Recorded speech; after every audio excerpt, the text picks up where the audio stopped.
have a very important topic, honestly. I think this is one of those subjects that you don't want to miss. We'll be talking about the top tips of passing your IELTS exam for the first time. And we have an excellent team today, the people who run the program with ACS, and they'll be telling us more about how to pass your IELTS exam for the first time. They will tell you why exam tuition is important, what makes the tuition different, and how to register for IELTS, tuition, and exam as well. So without further ado, we're going to do it differently today. We are going to share the PowerPoint presentation. My name is Sally Nyinza, and I'm the host for today's program.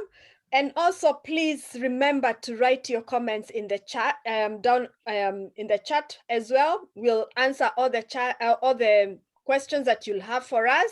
And remember to share this program with everyone. Remember to tell your friends about it. Remember to even tell the next person next to you, come on, let's watch this and let's share it out. So without further ado, I'm going to let the panelists introduce themselves first, and then we will go down to the PowerPoint presentation. We'll start with Mr. John Mathenge. He'll tell us who he is and what he does. John, unmute yourself. John, unmute yourself. You're muted, sir. I'm okay. Yes, please introduce yourself. Okay, thank you very much, Sari Nyinza, for your introduction to this presentation. I am John Mathenge, and I am involved in training. I'm the head of training at Absolute Consultancy Services. And I'm also trained IELTS tutor by British Council here in Nairobi. Oh, fantastic. Thank you. So you see, an excellent trainer is here. We also have another lady, Faith. Faith, introduce yourself. Tell us what you do for ACS. Good evening, everyone. I'm Faith Wenge. I'm the Office Administrator at Absolute Consultancy Services. Thank you. Thank you and welcome. And guess what? Today we are joined by a very important person. And he's going to tell us who he is and what is ACS and what does ACS stand for. Go on, Thomas. Over to you. Hi, everyone. Thank you, Sally, for the invite. I'm Thomas Musal. I'm the Managing Director of ACS. I'm based here in the UK, and I'm in charge of strategy, finance, and partnerships. I'll talk more about ACS at a later stage. Thank you very much. Thank you. So today I'm going to be sharing a PowerPoint presentation, and we will start and then we will see how to pass your IELTS, the tips of passing your IELTS exam. So let me just share my screen one moment and I'll start the presentation. There we go.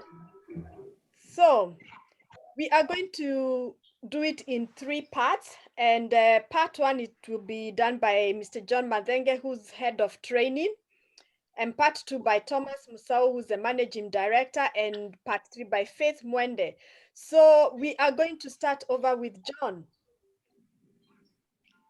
Go on, John, it's over to you.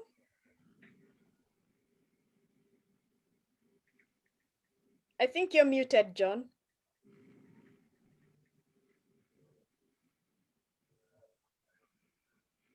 John, it's over to you for the presentation. Okay. Yes, thank you, Sally. You can hear me well?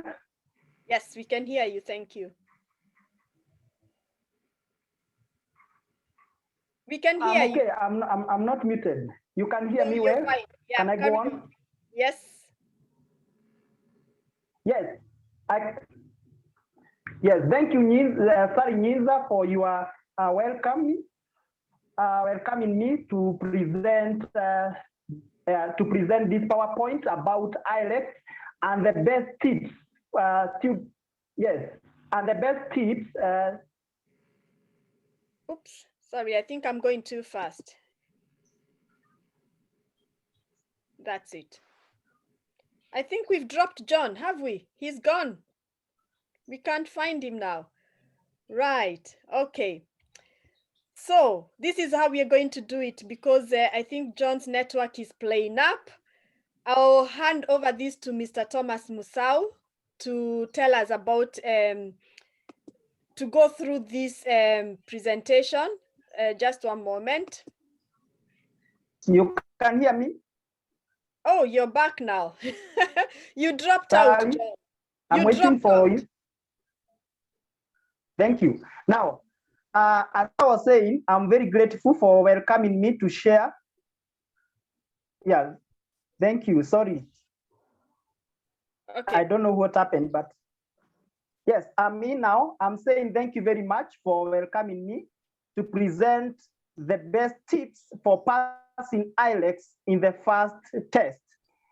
Maybe on an introduction about IELTS, many people fail within the first attempt, and that is why we started training nurses, especially nurses, on IELTS so that they can pass within the first attempt. Now, there are people who have never even attempted to do IELTS, but they hear with their colleagues saying that the first step to migrate to UK or USA is doing IELTS.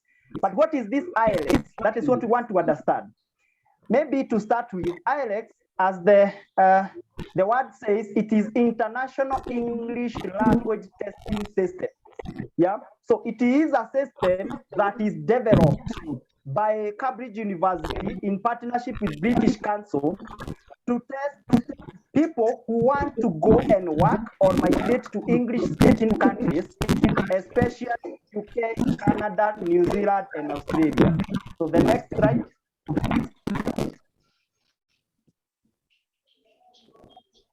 Yes, so that's what we are saying. It is a testing standard that it has been developed to test people willing to migrate to UK, US, or Australia. If you want to go to work in those countries, then especially nurses, it is like a mandatory for you to go and do the IELTS. Now, there are two modules, and people need to understand this so that you can know which type of IELTS, you are up to do. So we have academic module and we have general training module. Sally, can you hear me well? Yes, I think you were breaking up initially. Is it me or? No, you're okay now. Yes, I'm saying that we have two types of modules that students need to or can book. It's very much important to know which type of module you want, you should book, depending on the reason why you want to migrate to those countries. So we have one academic module and we have general training module. For academic module, it is done by professionals, especially nurses, and that is why for us, we train mostly academic for our nurses. But if other people come who want to go for other reasons, we also train general training module. So there are two modules, and the difference, as we are going to see it, is in writing paper task 1. That is where difference is. But generally, we have those two types, general training and academics. Now, that is in terms of the module, but we also have a difference in terms of presentation of the paper. Yeah, so you can opt to do a paper-based or a computer-based paper. So the two differences that computer-based, you absolutely use computer in every paper, except speaking, where it is a one-on-one conversation with an interviewer. But for paper-based, for computer-based reading, you read on the computer and develop answers and present the answers on the computer. In writing, you write, you type on the computer, you do it on the computer or the exams, apart from speaking. Now, for paper-based, you do everything on the paper. If it is writing, you write on a paper. If it is listening, you put your answers on a paper and reading the same. So that is the difference. And we should, especially this period of COVID-19, computer-based gained momentum because there was no need of physical classes or physical exam centers. So most of the people opted for computer-based. Next slide, please.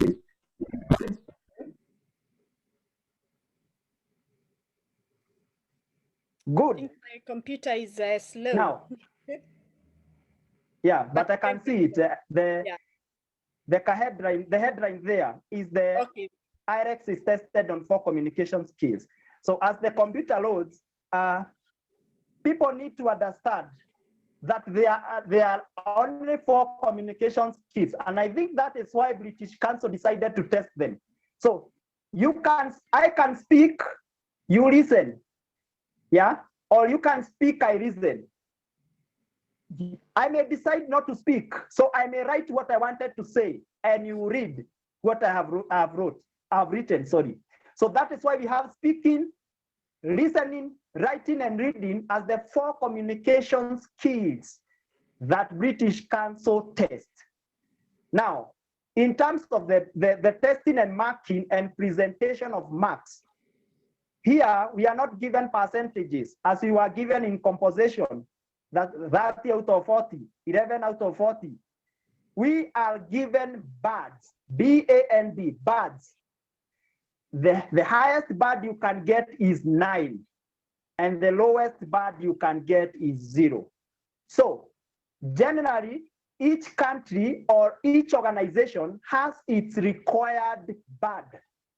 For example, for UK, the overall BAD, if you combine the 4 communication skills BAD, you must get 7 out of 9. For USA, you must get 6.5 out of 9. But there are specific BADs. Actually, you can get general BAD 9, BAD 7, or BAD 8, but you fail to attain the required BADs because maybe you have failed a specific BAD. For example, you can see on the screen, speaking, you are required to get 7 out of 9 in both countries, UK and US. Writing 6.5 for UK and 6.0 for USA.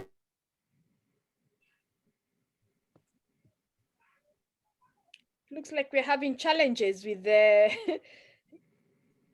with the network. Listening and reading, you must get BAD 7 for UK, say that you have passed IELTS, and BAD 6 for USA. Is it mine? Not mine? Can you hear me well? No, your network is not very good, John. Really? And I'm in a good area. Okay, carry on, it's fine. Carry on, we can hear you now.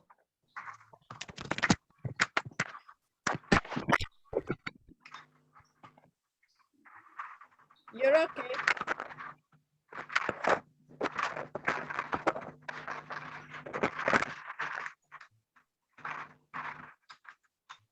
I think carry on. If not, let me have a look and see if we've got any questions so far on the chat. Hello, Please, can you hear me, Sari? Please put your questions on the chat as we wait for John to sort his network. Put questions for John to answer or for anybody to answer. Just write what you'd want to know about passing your IELTS, how to pass it first time. Just ask any question there. We are happy to answer them. Yes, carry on, John. It's okay? Yes. Yes. Can you hear me well? Yeah. Yes, that is why I was saying that even if you attain the general BAD, but you fail in the specific BAD, then you have not met the required standard of English communication for that organization or country. Carry on the next slide, please. Now, it is good to understand the 4 communication skills and how they are structured. Yeah, basically this is what we do at ACS. Though now, when you enroll in our classes, we go deeper and deeper. For speaking, speaking exam is done on a different day. It is the only exam done alone. So if you live in Madeira, you have to travel all the way from Mandera to come to Nairobi to speak, you know, maybe on a Tuesday, and the rest of the exam you are doing on a Saturday. Now, it's also good to note that it is a physical face-to-face with an examiner, one-on-one interview. But I will be explaining the tips for passing speaking. But one thing you need to expect is that you have to speak for only 11 to 14 minutes. And these minutes are divided into 3 parts. So if you come from Madeira, you come all the way from Madeira to Nairobi to just speak for 11 to 14 minutes. And these 14 minutes, you are going to speak in these 3 parts, part 1, part 2, and part 3. Maybe when you come to our classes, we go to details, but you can see the first part we are saying is just introduction and interview. So you introduce yourself, and then the interviewer will first introduce him or herself, and then seek your identity, and then he or she will ask you some questions or an interview based on familiar topics. And then you carry on part 2, whereby you are just given a card with a written input for you to discuss that input for 1 to 2 minutes. Generally, part 1, you take 4 to 5 minutes, part 2, 3 to 4 minutes. And then you go further to part 3, whereby we are saying this is a 2-way discussion, whereby it's like a balance. The examiner is asking questions, and then you answer. Maybe the same minutes you are using to answer, the examiner is using to ask a question is the same minutes you are taking to answer the question. And that part takes 4 to 5 minutes. If you add the minimums, there will be 11 minutes. And if you add the maximum, they will be 14 minutes. So you speak for 11 to 14 minutes. Thank you. The next slide. Now, writing.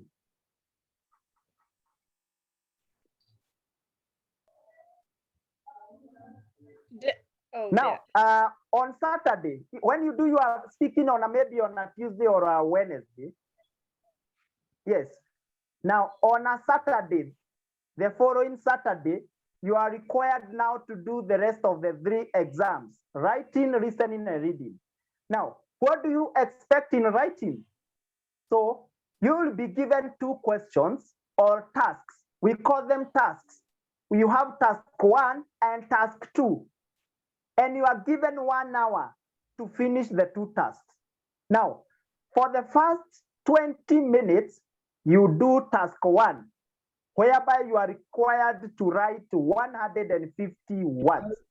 Now, for the next 40 minutes, you are required to write 250 minutes within 40 minutes. But now, what is task 1? As I promised to say, I promised to say the difference between academic and general training. And the difference is in writing task 1. So if you are going in UK, for example, for a seminar or just a social thing, then you are required maybe to do a general training, whereby in task 1, you are required to write letters. Maybe you are put in a room where everything is faulty. Write a letter to the management to complain. Yeah, I hereby complain that the room that I was given is faulty, nothing is working. Yeah, kindly come in.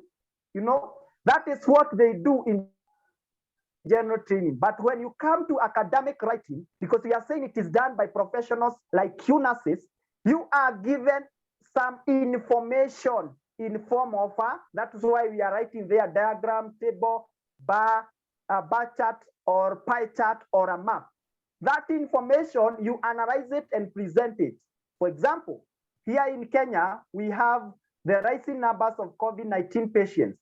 You are just given a graph to show how counties are responding, or the number of patients who have contracted COVID-19 in Kenya. That graph you are required to present to people. Are you going to give them just a graph? But you see, you are required to explain what is in that graph. And that is exactly what you do in task 1, depending on the type of the question you are given. If you are given data in a graph, you are required to organize present or compare that data. But if you are given a diagram, yeah, maybe a microwave, yeah, or something, or a dispenser, water dispenser, you are required to just explain how it works. If you see another diagram like a process, you are required to just explain that process or a procedure. Maybe you are given a process, a procedure, how bees make honey, yeah, and they give you the direction and arrows. It's so simple. Now, if you see two maps, either a map or two, you're just required to explain the changes that are in those maps. And that's why we are saying explain a sequence of events. So you'll be given only one question, and in task one, you write 150 words within 20 minutes. Thank you, Sari. Next slide.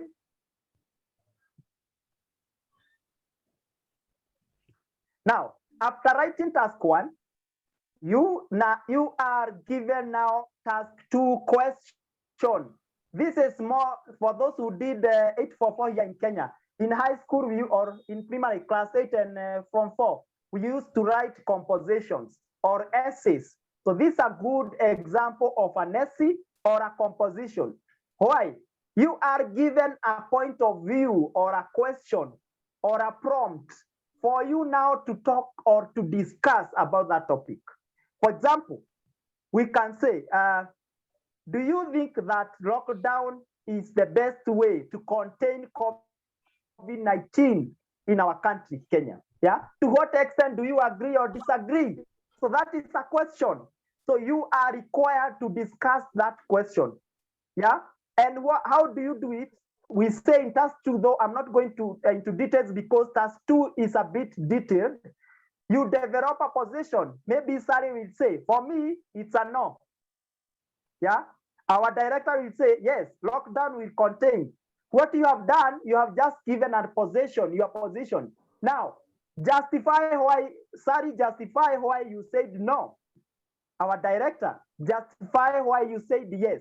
That's what you're saying in task two, you must justify your position by giving your opinions, by giving evidences, by giving examples. And these examples come where? From your own knowledge or experience. All these, you do them within 40 minutes and you write 250 words. And something to mention about this, there are different types of questions. When you come to ACS, we are going now to train you on how to answer either of the questions if you're given.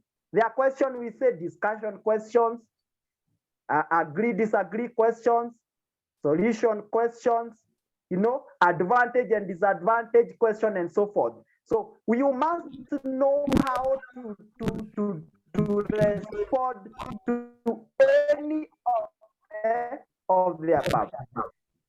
Something I'm going to mention in writing, something we call criteria of answer. This is what the examiner seeks from you as a candidate. This is what he uses to gauge you, to know that this person I'm going to give you band 7, the other one band 9. And therefore, when you come to ACS, we are going to discuss them into details. For example, in writing task 1, we have what we call task achievement. We have what we call coherence and cohesion. We have coherence. And then part 3, we have what we call lexical resource. And lastly, we have grammar. The same we have in task 2, but there is one difference. We don't have task achievement. We have task response. Why? Because you have been given a question for you to respond. You have been asked, do you think it is important to lock down a country to contain COVID-19? You are just needed to respond. If you respond correctly, then you say you have gotten 25% of mark in task response. Sally, I hope I'm loud and clear. Yes, you're doing great. Thank you. Yeah, carry on. Thank you very much. Yes. Now, after you do writing, in IELTS final exam, there is no break. There is no break. that you are saying now we have a break between the first exam and the second exam. You carry on directly. Once you finish listening, you are given reading and you are given writing. Now, listening is the most fun part of the IELTS exam. And I call it fun because you don't know even how time goes. You are just told time is over. You know, here you are given a set of questions on a question paper. And then an audio is played. So most of the time you are given headphones, and then the audio is played on the front, and you are required to listen how the conversations are in that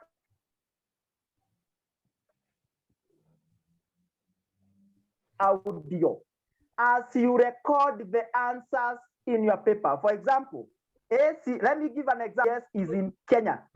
You say Kenya, Uganda, UK, South Africa. That is the question of the question paper.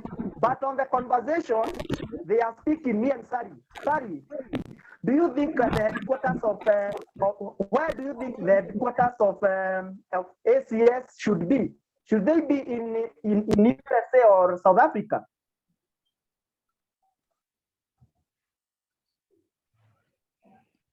I think today our challenges with John's network is Okay, sorry, I just asked a question. Oh, sorry. Okay, anyway, let's continue.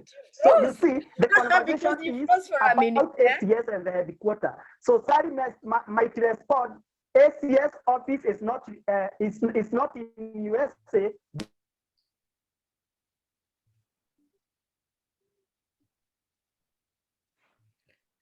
Right, today's challenges are, I don't know whether to ask Thomas.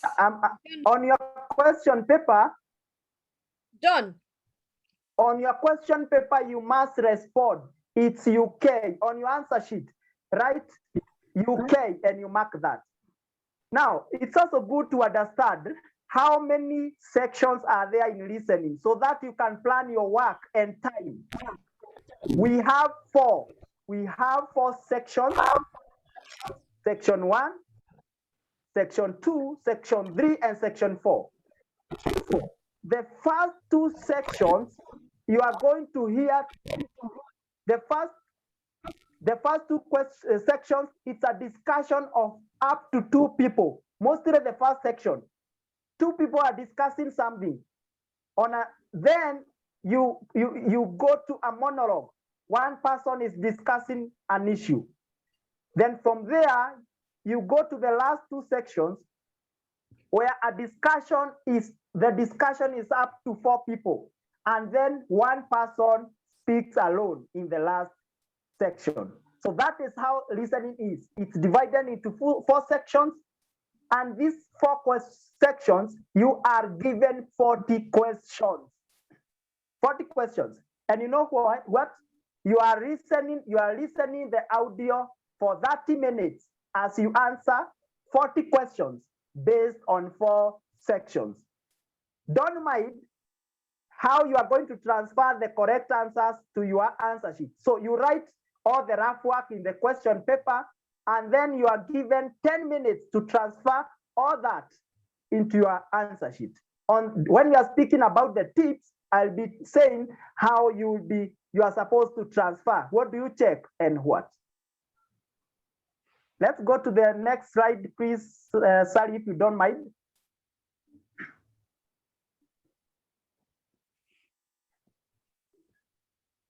Now, there's something that I have just remembered about listening. Or we are going to speak that when we come to the tips for specific subjects. Now, reading is the most boring exam. And most of the people fail in reading because they find it boring. But I want now to encourage students to have a positive attitude towards the reading exam. You know why? Reading, you are given three, and I'm going to say the way when you are being trained by British Council, the way they call them, three long, complicated comprehensions.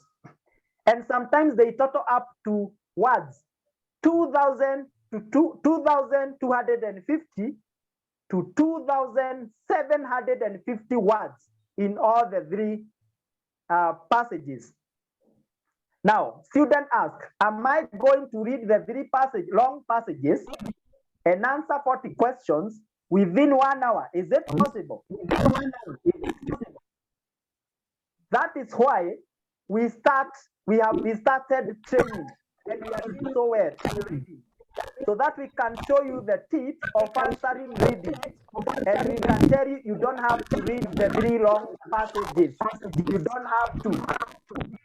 Yes.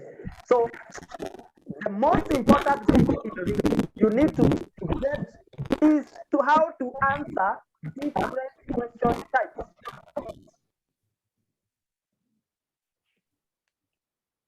You need to know how to answer different question types that are used. There are more than 14. There are more than 14 different question types that are used in reading. I've just mentioned 5 or 4 or so. Matching list of headings, matching of information, multiple choice question, how to complete a table, a diagram, a sentence. You know, we have 14 different question types that can be used in reading. So in ACS, we train you in each question type and how you answer it within 60 minutes. And you'll find that reading might be the simplest exam in IELTS. Next slide, please. Now, here we are. Which are the top tips for passing the 4 sections? Remember, every section is so important. It's damn important, because if you fail in one, you fail in all.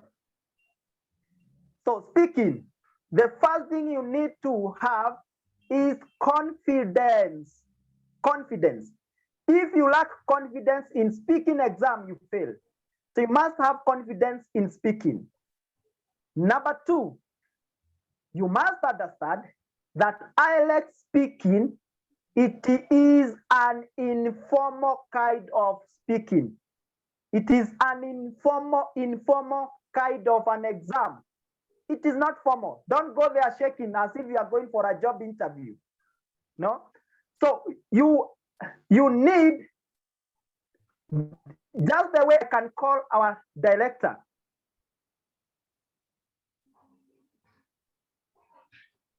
Just the way I can call our director and tell him I want, or he calls me, we take a cup of coffee, the way we may discuss, and he asked me, John, when is the last time did you have when is the last time you traveled somewhere? You know, which is your best trip you went? You know, we will be very free speaking. I tell him, you know what? I remember in December 25th, as we were celebrating Christmas, I decided to take my family for a trip in Masai Mara, of course, to see the big 5 animals. You see, I am very free with him because I have made that an informal kind of conversation. Once you make it an informal kind of conversation, then, and you are confident, you will find yourself expressing the points very well. Number 3 in speaking, speaking into details. Speak until the examiner tells you stop. And when you come to ACS, we are going to train you on the 4 bad descriptors, what the examiner uses to tell you now the uses to gauge your speaking. The first one, which I'm just going to mention the first one, it is something we call fluency and continuity. You know, fluency and coherence. By that I mean fluency, it is speaking without having unnecessary pauses. You know, let me say this, Ali. Barack Obama in US, Barack Obama, I think he was not elected as president because he had done a lot of infrastructure, or he was a Kenyan, you know, or he had done a lot of developments. But he was elected because of his fluency in speaking, that you can start and speak fluently without pausing unnecessary. Let me give an example, for example. Let me give an example. If you are told to speak, you are in UK, for example, Sally, you are told to speak about your country, Kenya. Can you sell our country? Let's assume there are 1,000 people seated to hear Sally speak about her country, Kenya. Let me give you two scenarios. Number one, let me assume my speaking is not good. Sally, introduce me as a speaker. Oh, hello, John. How are you? Today you're going to be speaking about IELTS. Is that right? Yeah. Or your country, Kenya. Oh, hello. I'm Salif Nyinza from Kenya. Yeah. A beautiful country, best place to go on holiday. Very good. You see, if Sally can sell our country, actually you can be given as our equalist ambassador in UK. Now, another person is told to speak about his country and is saying, Kenya is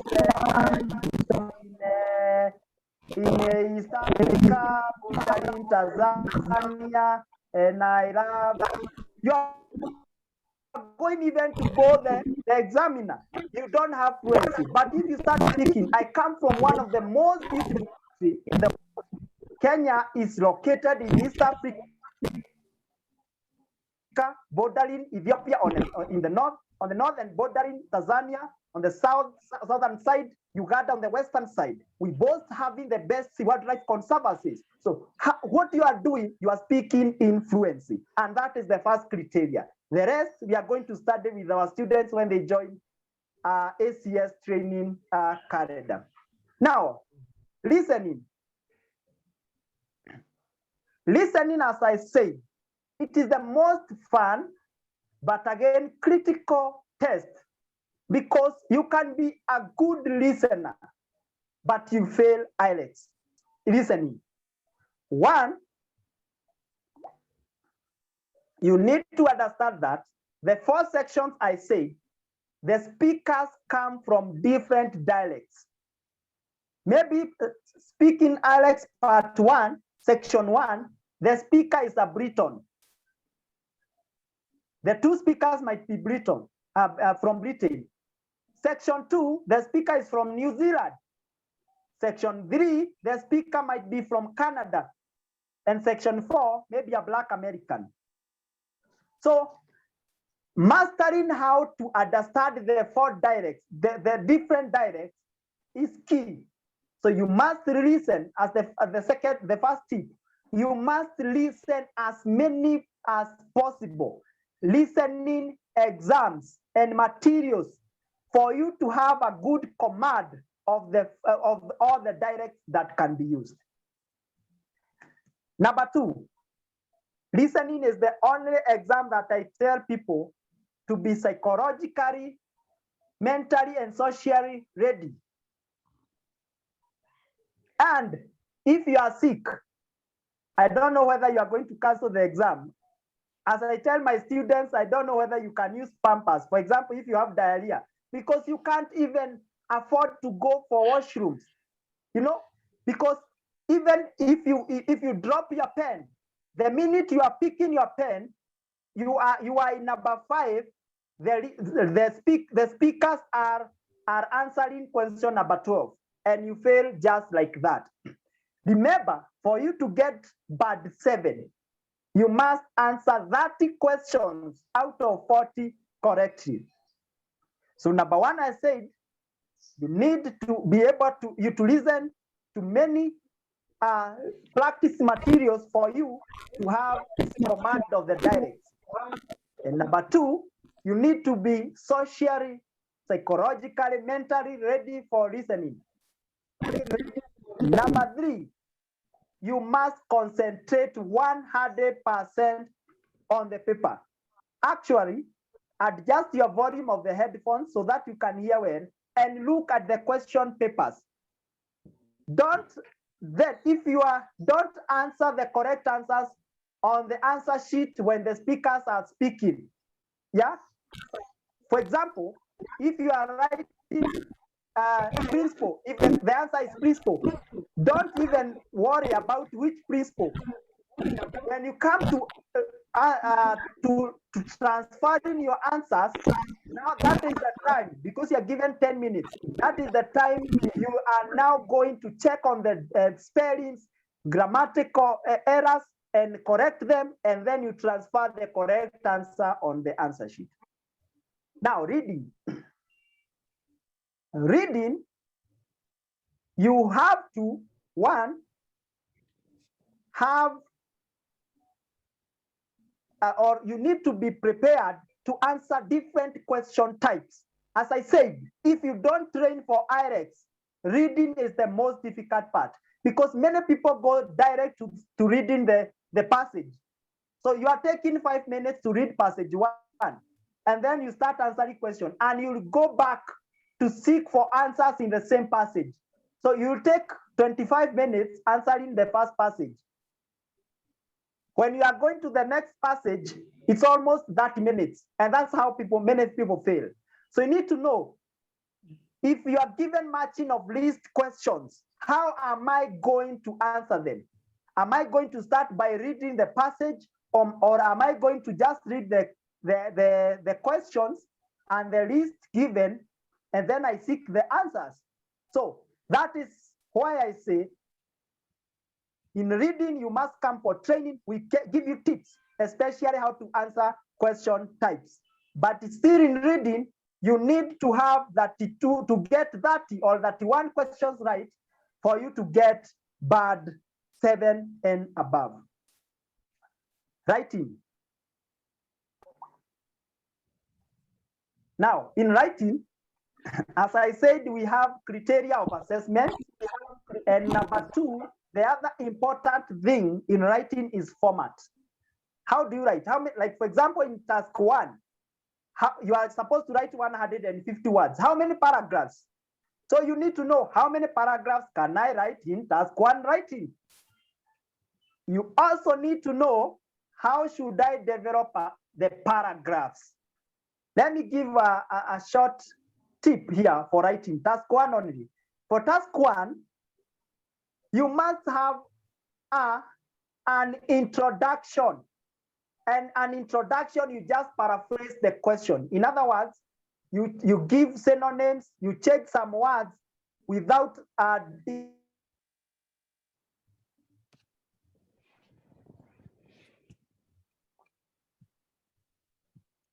oh dear. That's what we call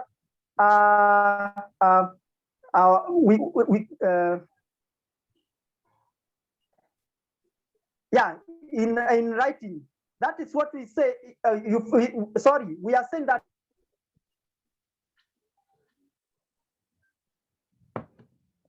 you must develop an introduction by we have 2, paragraph 2, which again is most important. We call it overview. Overview.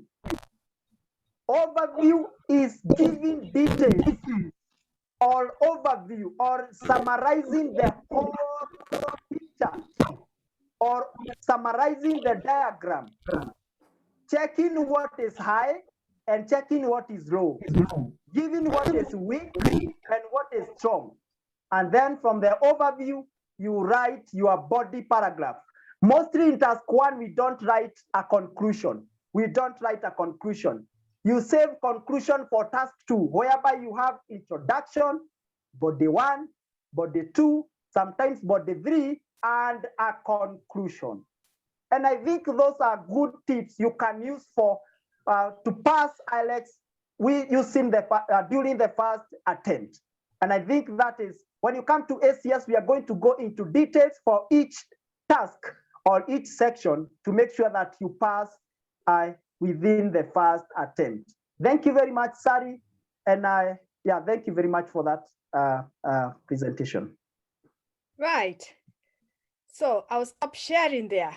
Now we've ended up part 1, and that was very interesting. I like the part where you said, be prepared, because you're not given any time to even go to toilet, or True. you need to be careful what you eat as well. You don't want to be running up and about because you're being timed. So you need to have to be prepared for IELTS, and ACS is going to prepare you so that you know all the tricks of how to attend to those questions, or when you go for the exam, you already know how you're going to do the exam. Now we have some questions on chat here. Let me have a look and see. And also, before that, let's see. There's a question here. The exam has been cancelled. Kindly advise. What would you do if an exam is cancelled? Okay, good. Sally, that candidate should tell us why the exam was cancelled. There are reasons. One, if you are late, if you booked your exam and you didn't pay, then it is cancelled. The second scenario, you book exam, but you fail to go. Maybe you forget speaking is on Tuesday and you show on Wednesday. That exam will be also cancelled. Number 3, if you didn't present all the documents. Now, if your exam is cancelled, remember they may refer, depending on the type of, on the reason why they canceled the exam. They may refer 75% of the fees you paid, but they take 25%. But now that student should should come to our to ACS, because we have a direct link with British Council, so that we can ask why the exam was cancelled and whether the student can book once more or money can be returned. Right. Okay. So that question is answered. I was trying to have a look at it so that I can acknowledge people on Facebook. I'll do that in a short while. But let's see for the next question here. Just one moment. Let me just have a look. There's another question here that says, can the British Council lower the band of scores? A very interesting question there. No, answering that question, and thank you for asking, not British Council to lower the band. It is whether the organization that seeks you to have IELTS can lower the band. You see, if, for example, you are going to UK, it is whether the hospital you are going can tell you instead of getting 7 to get 6.5. Remember, when you go to British Council, it's not only nurses. There are many people who are going to seeking this exam for various reasons. The work of British Council is just to present the paper and mark and give you a badge. Number one, let me say this: they can never be compromised. That one I can tell for a fact. Despite being that our agency has a direct link, does not mean that we can compromise British Council to favor us. So that's why we train our students and prepare them for IELTS. So they can never lower. If you get 5.5, it's 5.5. Number 2, let me say this, sorry, because many nurses ask that British Council fail people so that they can limit people from visiting English-speaking countries. No. IELTS is so tricky.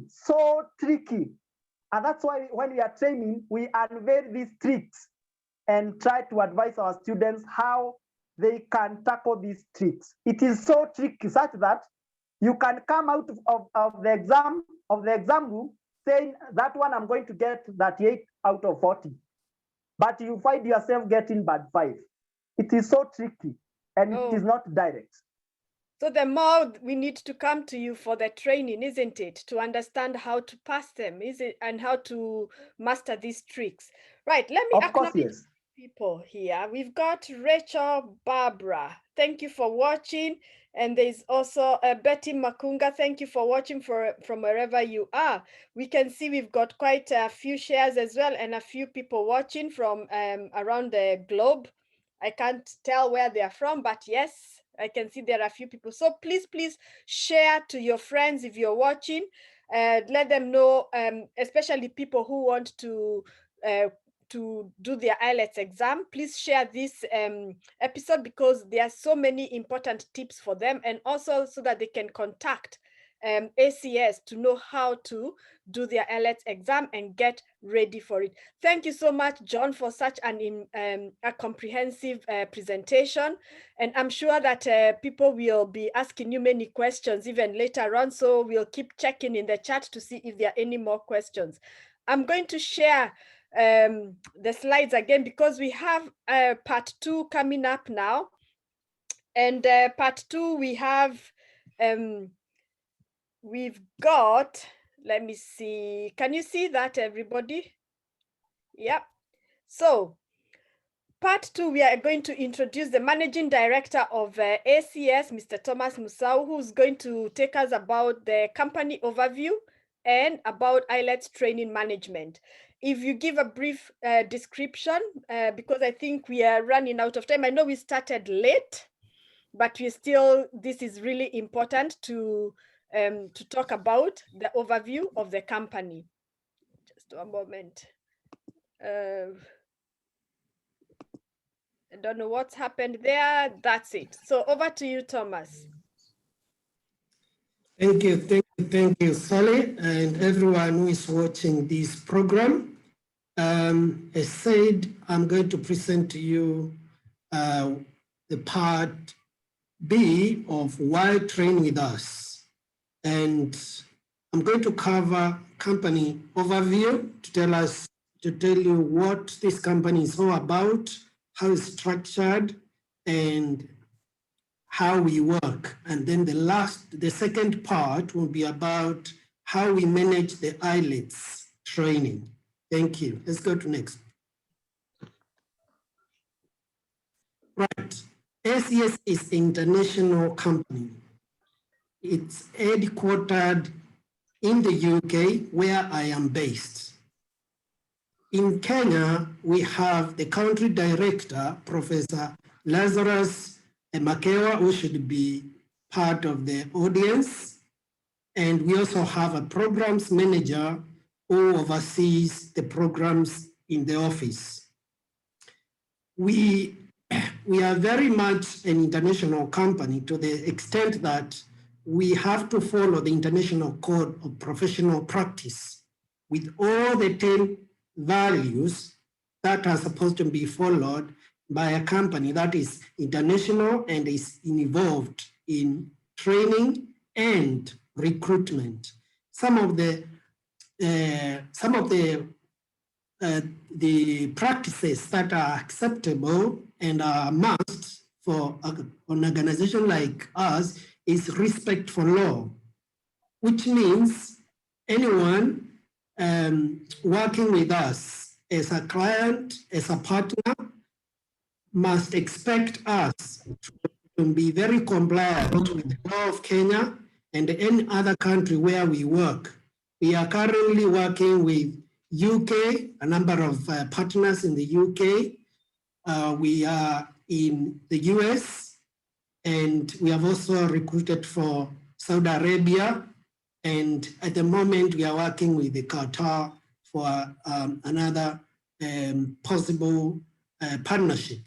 We must have respect for honesty and transparency. That means anything you ask us, you will be told as it is. There is no buts, there is no ifs.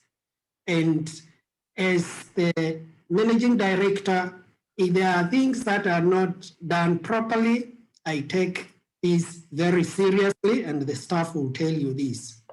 We respect the work relationships, which is, if we have partnerships with other agencies, we must observe the terms of the contract. We respect diversity. That means anyone can work with us and anyone can get a job as long as they are qualified. We also look into respect for safety. All the people we recruit, we work with, we must ensure that they are safe. If we are to recruit yourself into any agency abroad or within, we must make sure that your safety is number one. And that's why we take time to do due diligence before we even advertise for any job.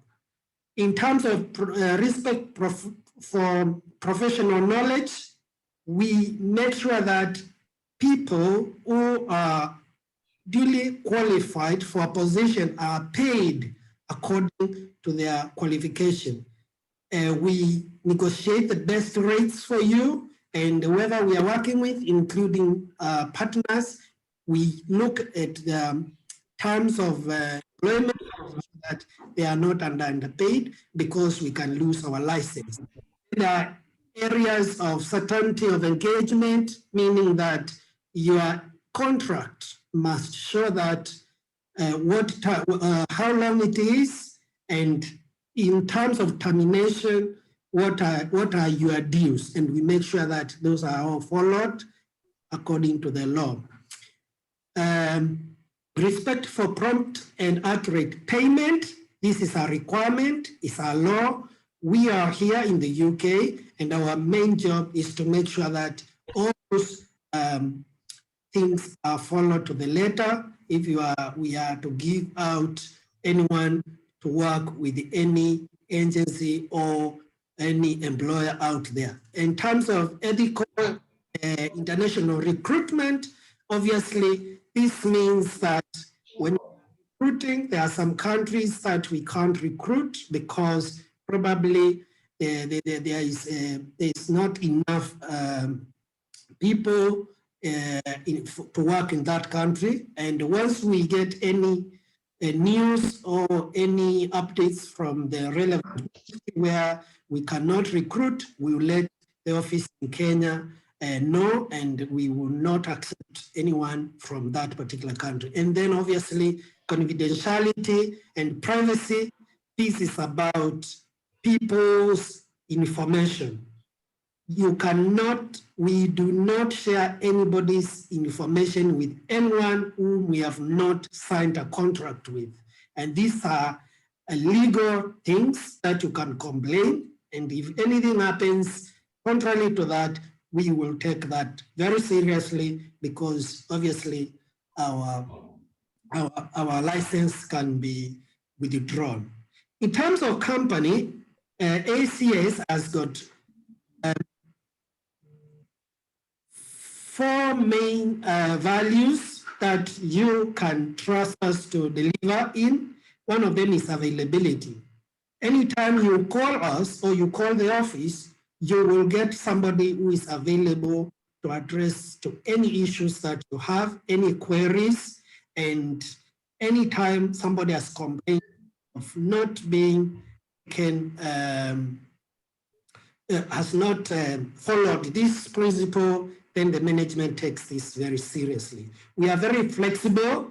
That means if you are involved in any project in terms of training and we feel that you can't fit into our schedule of training or meeting, we are always very flexible, and we do work evenings, weekends, and any other time we feel you feel you are best, the times are best suited for you. We do this because we know you are employed elsewhere and we want to give the best of the service. Then customer service, you'll find smiley faces in our office. People are really committed. They will always address to your issues promptly and make sure that they give you the best service whenever you need it without any complaint. And of course, you have heard one of our trainers, including John, who is very passionate. He has been with us for almost 3 years now. And obviously, if we were not very good in looking after our staff, he wouldn't be with us. And he is one of the most well-placed people in this industry. And you could hear he talks from his heart. It's not like he's forced to do it. In terms of credibility, you know there are so many quacks out there. People want to recruit you, people want to train you, people want to work with you. You need to know that your money needs to be looked to be looked after, because you work hard for your money. when you engage with us, know that we are part of the National Employment Agency, meaning we are regulated, and this is a requirement by law under the Parliamentary Labour Act of 2007. That means our activities are well looked into, and we make sure that we do not do anything that is dodgy. If you come to our office, you find our licenses well placed on the wall, and you can ask anything you want regarding our registration, including KRA. We work with the British Council, which is the examining body for IELTS, one of the few partners they have engaged. They will not go to anyone out there because they know that their name is in line if they work with people who are dodgy or people who are not following the legal requirements. So with the British Council, you find that we distribute their resources, we do their bookings, and they regularly check our books of accounts, our management policies and the procedures to make sure that we are all we are following them to the letter. So when it comes to credibility, you can count on us. In the UK, we got partnerships, and some of the partnerships we have here are quite big recruitment agencies, including some of them who have been existing for about 20 years, and they expect the best from us. And you will know when you come to our office or when you talk to one of our staff, our training, we take training of staff very seriously. We do not mess about with our customers. We ensure that we give the best when it comes to our services. We are currently we are working on a direct license, which means instead of partnerships, we will be working directly with the government, and not any company can apply. Most of the agencies you see in Kenya are working through other partnerships. We are on the process of having direct license for recruitment, which means we will not need to go through other agencies, and you can count on us on that, because the people involved with that process, including myself, we are people who have been in this industry for many years, and we understand the policies and the procedures. We do not need to ask other people to help us get what we need. As we speak now, we have Tier 2 license, which allows us to employ people from other countries directly, but for the NHS of the nursing career, we are yet to get that one. So other areas we can employ directly, but we have left that license for now because we want to concentrate on healthcare staff. In terms of resources, I need not say much. You will find that our staff are well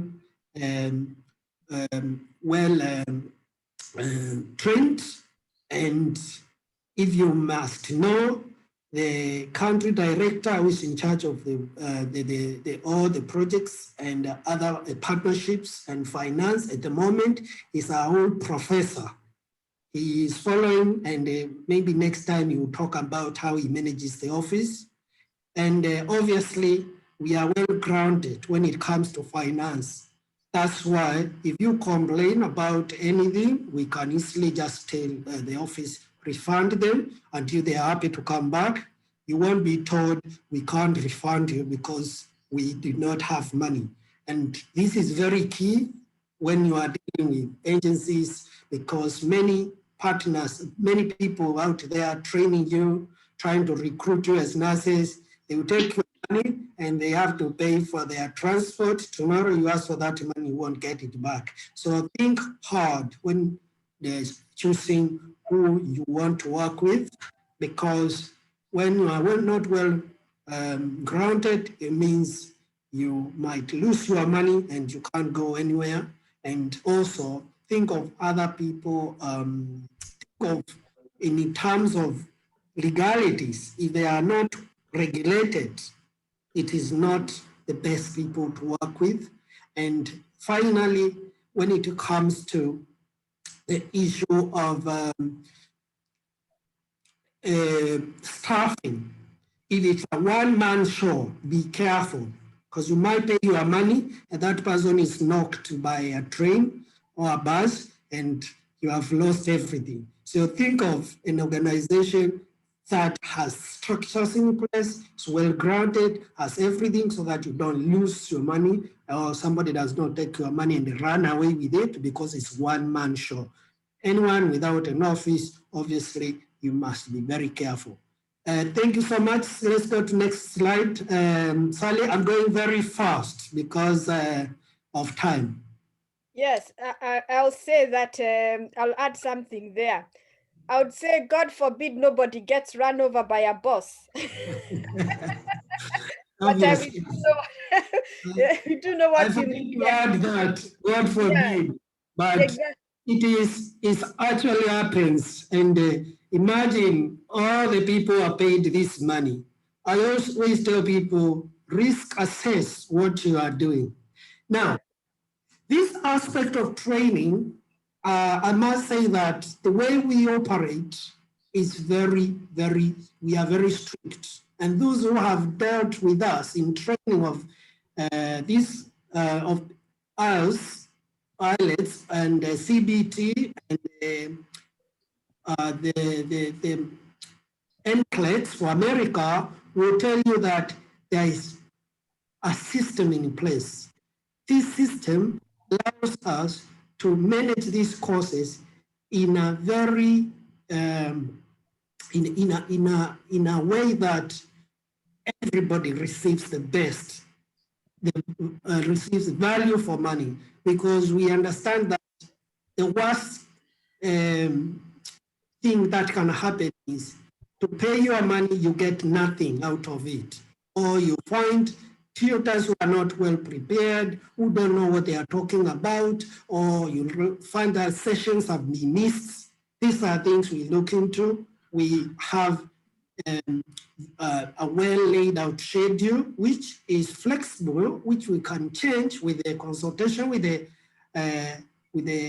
trainers, but we must have, at the end of the day, cover the 32 hours required, and you must sign a document to say you have covered all of them.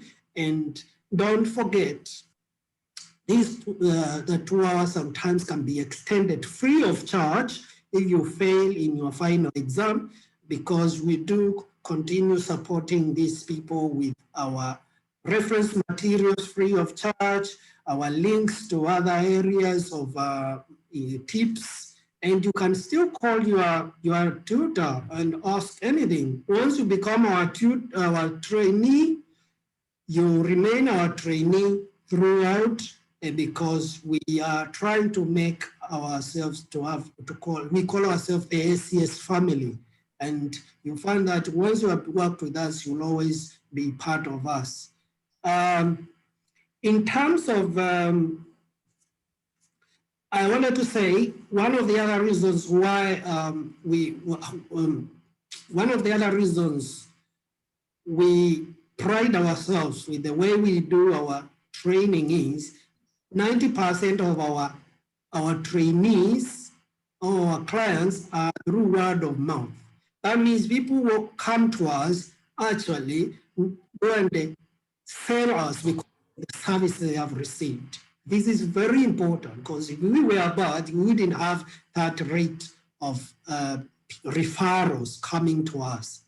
And also the pass rate speaks for itself. You will find that over 75% of the people who register with us will pass their IELTS first time. And if we think you are not able to pass, we'll tell you, and we tell you which areas you need to revise on. One of the key features of our training you won't find anywhere is pre-mocks or the initial assessments. This is given to our learners when they register. And this is to assess their level of understanding in each of the 4 key assessment areas that the head of training, John, talked about, which is speaking, listening, reading, and writing. We assess in all those areas in an exam scenario to make sure that we get the right reflection of where you are. And you will, from that pre-mock, that means you are not in any class with us, just to know where your entry point, where you are. And in that case, we will know you are good in these 2 areas, you are not good in these 2 areas, and then the teacher or the trainer will concentrate on the areas that you are weak. And because of they already know you, they will have what called individual learning plan, which is for you as a student, not for anybody else. So somebody else may have speaking as having more assignments, another one, because that is their weak area. Another one will have writing with more students. And this is why our pass rate is so good, because we only look at areas of weakness. And as we proceed with that support over a period of 1 month or plus, we then, at the end of the training, we give you what we call end of training mock. And in that mock, we'll find what is the chance of you passing your main exam.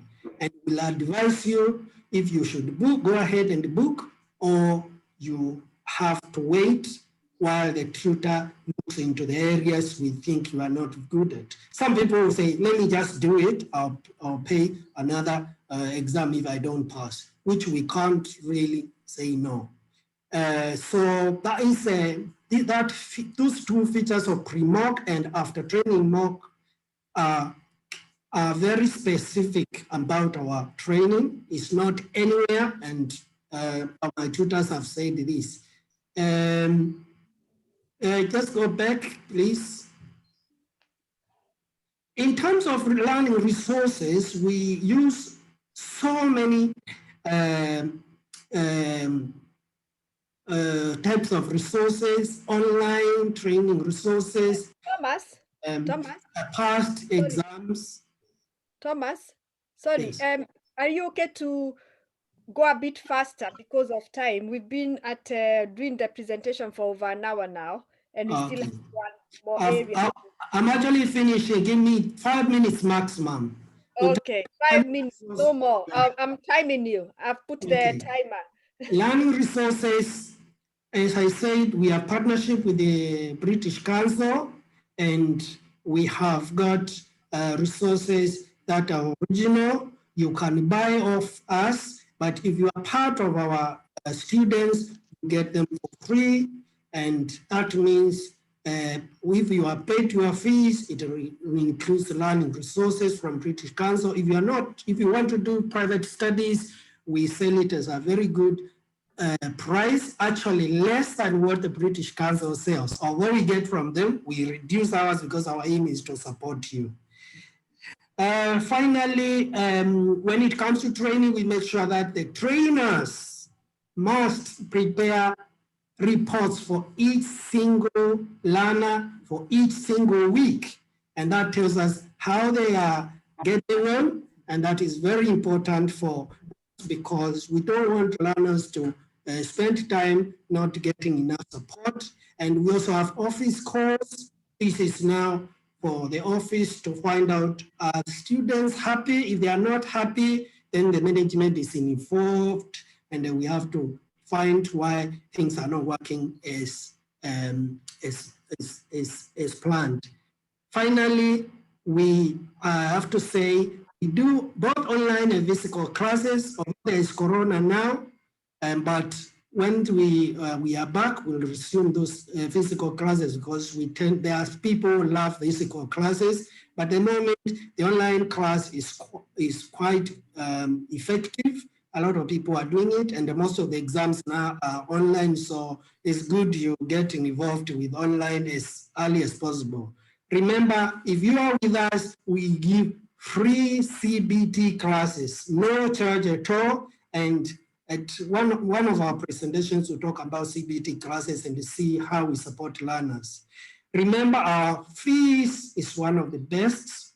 The rates are one of the best in the market, despite all the features which we give. We still charge the lowest in the market, and also don't forget that we even reduced it recently because we love you all. Thank you so much, Sally, for this, and I wish to hand over back to you. Oh, thank you so much, Thomas, for that presentation and the overview of what to expect with ACS. You've seen that it is a company with credibility. It is a company that knows what it's doing. It is following things legally, so don't be scared not to approach ACS. If you have complaints, they've got a complaints policy and how to go about things, and they'll make sure that you're comfortable and you don't lose your money. So I've got a few, I'll have a look. I think there's quite a few people watching. I'd like to thank Dixon Jeru for liking the presentation, Calvin Area, Esther Njoki, thank you very much for watching. Rachel Kagogo, thank you for watching. Raju Abuko, thank you very much for watching. I've got some few questions here for you to answer. Let me see, let me scroll back. I've got several questions. Right, one question. If I want to start taking the IELTS pass for the first time. I did not pass for the first time. How am I supposed to start again? I'm a nurse. That's a very straightforward question, and our lovely Mende, the Faith, our admin, will be presenting that part of registration in the next session. So yes. I will leave that one until she covers that part. And also the current cost of the exam, will that be covered by Faith as well? Yes, yes. Great stuff. So keep those questions coming because we are running a little bit late. I'll go to the next slides, which will be done and completed by Faith. Just one moment, I need to see what's happening. You know, sometimes these networks, they can let you down, but I'm hoping it will not. So yes, that's the next part will be presented by Faith, who is the ACS administrator, and she'll be talking about registering for IELTS classes and registering for IELTS. I don't know what's the difference, but she's going to tell us what is that. Right, over to you, Faith. Yeah, good afternoon, everyone. My name is Faith Mwende. I'm the office administrator at Absolute Consultancy Services. So for today, I'll be taking you through the process of how to register for the IELTS training with us as ACS. So for the first process, a client might be interested, like for the show we have done right now, a client might see it, then the client gets interest in the whole process and decides to call the office. So when the client calls the office, because I'm the office administrator, I'll give the client the direction on how to locate our offices, which are located in Information House, 5th floor, room number 538. So after the client has come, I'll engage the client in a conversation on why he or she should first take the training before they can sit for the examination. Though we respect every client's opinion, if the client is not okay with doing the training first, we'll allow them go ahead and do the examination. Soon after the client has agreed on how or has agreed to do the training first, the next step is I'll check him or her through the process of making the payment. In ACS, we are affordable. Like the fee we charge for the IELTS training is very affordable with your pocket, and we will allow you to, if you're not able to pay the whole amount, that is 12,000, we'll allow you to pay the payment in installments, which is 8,000 for before you start the training. Then after 2 weeks, you can make the payment balance of 2,000. After now the client has done the payments, we'll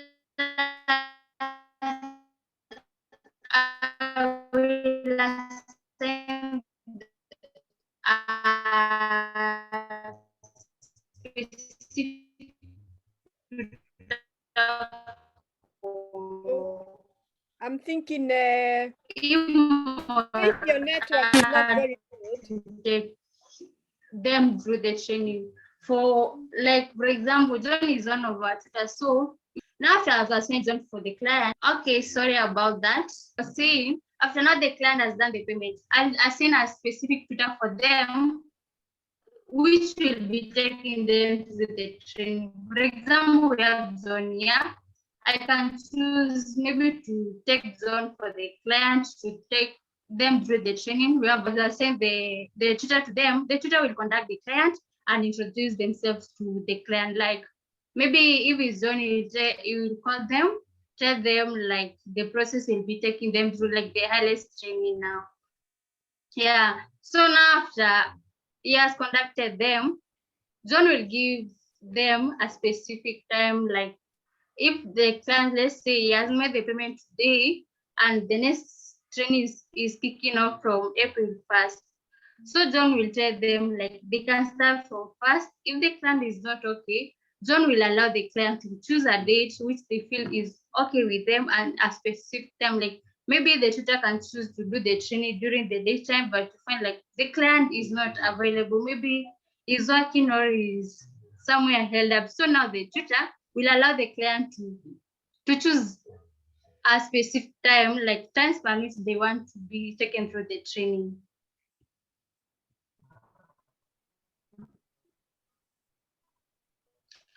So now after that, like after they have agreed with the tutor, the classes will run for 1 month. Yeah, the sections will go for 1 month, 4 sections, 4 sections. Yeah, then after now that they have agreed when to start for that 1 month, and initial assessment is given to the client or assessment as the tutor. Let's say, for example, I'm the tutor now. Yeah, and I have this client I've been assigned to take through the training. I'll give them this initial assessment. This initial assessment will help me as their tutor to know the weakest point this client is having, and how as a tutor I should help them during the training, and how much effort I should put on the training. Yeah, so now after I've given them the initial assessment and they have done, I'll record their results, which I'll give them. So now after the 1 month is over, I'll give them a mock to the client. This mock helps me as a tutor to know. Like before we started with this client, I had given them an initial assessment. This initial assessment helps me to know like the places this client has weakness. And during the training, I put much effort on that. But if I administer this mock and I see that this client is not yet ready, I myself as a tutor, I will suppose for this client, we continue with, let's say for 2 weeks with the training, for them like to be able to sit for the final examination, which is the IELTS exam. Yeah, so after that, the office gives the client weekly call to know about their welfare. This call is made like maybe the client has a complaint they want to be taken care of, or maybe they are not okay with the time the tutor is teaching them, like the tutor is not like, let's say like, for example, the tutor is not, sorry about that, the tutor like is busy sometimes now and the client wants to change the time the tutor will be available. That will, after we communicate with the client, that will be put into action. Thank you. The next slide, please. Oh, thank you so much. Let's go to the next slide. And before we go to the next slide, I need to acknowledge a few people who have been liking our presentation. Ivy Jr., Winnie Mitei, thank you very much. Patrick Kamau, thank you very much. Please share with everyone. Important things going on here. Let people know about how to register themselves for IELTS and the tips to pass their exams with ACS. Over to you back, Faith. Oops, sorry, it's not end of the presentation. I'm just too quick. My fingers are too quick. Over to you. Back to you. Yeah, thank you, Sally, for this. So now the next process I'll be taking you through is how to register for the IELTS exam with ACS. So now we are proud to say that we are approved by British Council to book exam.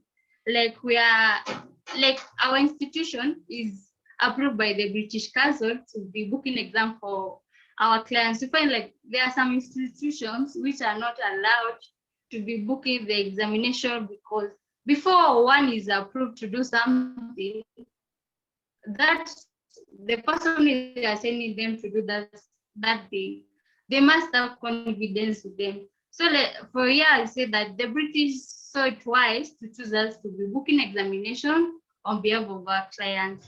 So now after the next step is they will start the process of booking the examination. But before that, the client is supposed to ask for the available dates. Like for example, for this year, we had specific dates from January up to June. So between those 6 months, you are supposed to choose a specific month and a specific date, which you feel is okay with you. Like if you are working, which you feel that day, you will be available to do that examination. So before, like after you have booked the dates which you want to sit for the examination, I, as the office, will require some documents for you to book for the examination, which includes your ID card. Like that ID card, you must share like 2 sides of, like every ID card has 2 sides, like the back side and the front side. So you'll have to share a picture of your ID card, both sides, like the back side and the front side. And then you have to give your postal address, like how the British Council are going to locate you. Then the next one is like the title you want to use, which is if you are married, of course you use a Mrs. If you're not married, you use a Miss. And if you're male, of course you use a Mr. So after that, the exam will be booked and you are required to pay within 24 hours after booking. Before this time, sometime back, it was you are required after you have booked the examination. Let's say you have booked today on Saturday 27th. So after 5 days of 5 working days, you're supposed to pay. But now the British Council made these changes and you're supposed to pay within 24 hours. So now the British Council will send you 2 emails. The first email is to confirm that you are booked for the examinations. And the other email will be showing your reference number. Like after you make every payment, for example, in Kenya, we use M-Pesa. So for example, after, let's say I'm the one who wants to book for this examination, and I send this amount to Absolute Consultancy Services, there is that reference number which M-Pesa will send to me, showing that I've made the payment for the examination. Thank you, Sally, and back to you. Oh, thank you so much for that presentation, Faith. As you've heard, where else can you go, honestly?